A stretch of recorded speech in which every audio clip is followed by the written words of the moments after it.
one thing that I've heard so far is that all small local businesses are saying how much they like Facebook. So I guess that's we're going to address the elephant in the room right now, why small local businesses do like Facebook. So the major reason why they love Facebook is because it is cost effective. It is easy to set up and it's also free. I'm going to turn off my video for now and just go through the slides. The next area of why they like Facebook is because it's ease of use. So Facebook is easy to set up and it's also easy to manage. And even people who do not have any technical experience are able to modify and edit the site or their post on there. It also boasts that it has a lot of active users worldwide, and it is a pretty massive reach that they do have with their larger audience. Another positive about Facebook is that it is mobile friendly. So the platform is designed for mobile use. Again, it is crucial that your sites are all mobile responsive, and that's because everyone seems to be using their phones now to go on the internet. Direct engagement. So one of the other reasons why people use Facebook, and these are the small businesses, is that it allows them to communicate with customers, build a relationship, as well as providing quick customer service. And of course, I'm sure all of you have already heard, Facebook does targeted advertising, and what that does is allows for specific targeting based on demographics, interests, behaviors, and location. So now you ask yourself, how can we compete with that, with all those things that are such positives for Facebook? Well, let's start off with the disadvantages of Facebook and that no one's talking about for the small local businesses. One disadvantage is that you have lack of control. So a small business cannot change a couple of things on Facebook. And one thing that Facebook can do is they can change their algorithms, they can change their policies, they can even shut down your site without even letting you know, or giving you little notice at least. Another part of Facebook is that there's limited customization and branding. So as you can upload a logo and you can add a cover photo, you don't really have a brand identity using Facebook.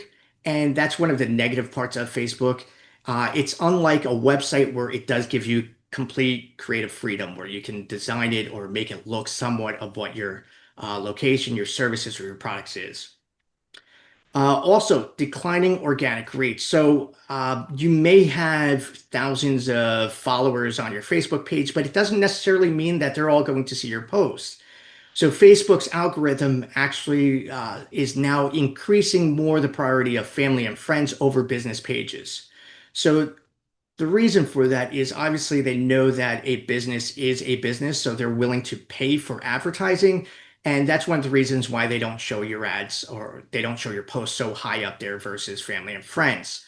One of the downfalls of advertising with Facebook is once you start advertising with them, you really can't stop. And it's not that you can't stop technically, but once you do stop, your reach and your posts do not get seen as often to your followers. And they know that because they know that you're willing to pay.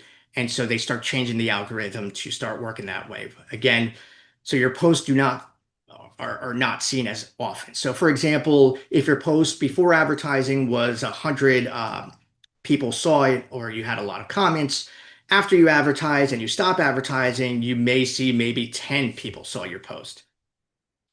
Also, SEO limitations. So Google is now indexing some Facebook pages. So a business location may appear or their Facebook page may appear on a search in Facebook, but that's it. It's not doing any other indexing, for example, on posts or anything like that, where a website, it can do that. So SEO limitations, that's a huge issue. And also limited functionality. So again, you can post information, you can get engagement with your clients on there, but you really can't do much more than that. For example, you can't put detailed information of products, you can't organize them in that way, you can't put so much service information, you can't add coupons, and you can't even download forms.